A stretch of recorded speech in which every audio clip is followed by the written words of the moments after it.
কালকে হাসনাতের একটা ভিডিও দেখে মনে করছিলাম যে হাসনাত কোচিংয়ে ক্লাস নিচ্ছে, হয়তো বা স্টুডেন্টদেরকে সে বোঝাচ্ছে, কিন্তু পরবর্তীতে দেখলাম যে না, সে তার নিজ দায়িত্ব থেকে কিছু কথা বলল।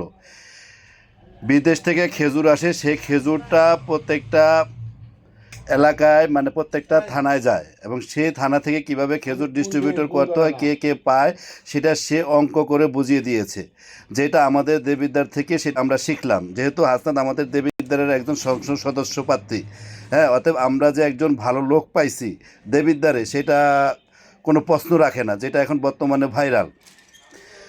আমরা আগে হয়তো জানতাম না যে আসলে কি খেজুর কোথা থেকে আসে, কিভাবে বন্টন করে, এর কোনো কোনো কিছুই আমরা জানতাম না, কিন্তু হাসনাদের মাধ্যমে সে বুঝিয়ে দিল যে সরকারের তহবিল থেকে একটা ফান্ড থাকে, সেই ফান্ড থেকে প্রত্যেকটা এলাকায় খেজুর যায়।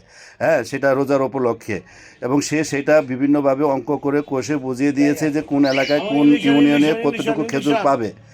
দেবনে কালকে, ঠিক আছে, সেটা সে বুঝিয়ে দিল।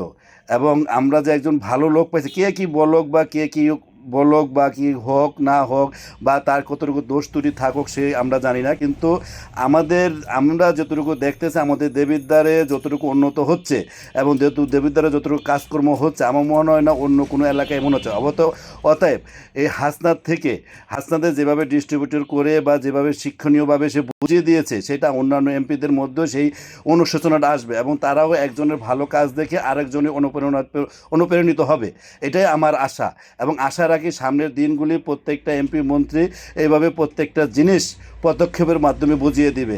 আমরা আর কিছু চাই না, আমরা চাই দেশের উন্নয়ন, দেশের দুর্নীতিবাজ দূর হোক, দেশে কোনো চাঁদাবাজি না থাকুক, এবং দেশের প্রত্যেকটা জিনিস ডিস্ট্রিবিউটরগুলি সাধারণ মানুষ, গরিব, কৃষক, খেটে খাওয়া মানুষ, এগুলো তাদের প্রাপ্য, তারা বুঝে পাক। এটাই আমাদের প্রাপ্য। আর কিছু বললাম না। সবাই ভালো থাকেন, সুস্থ থাকেন। আসসালামু আলাইকুম।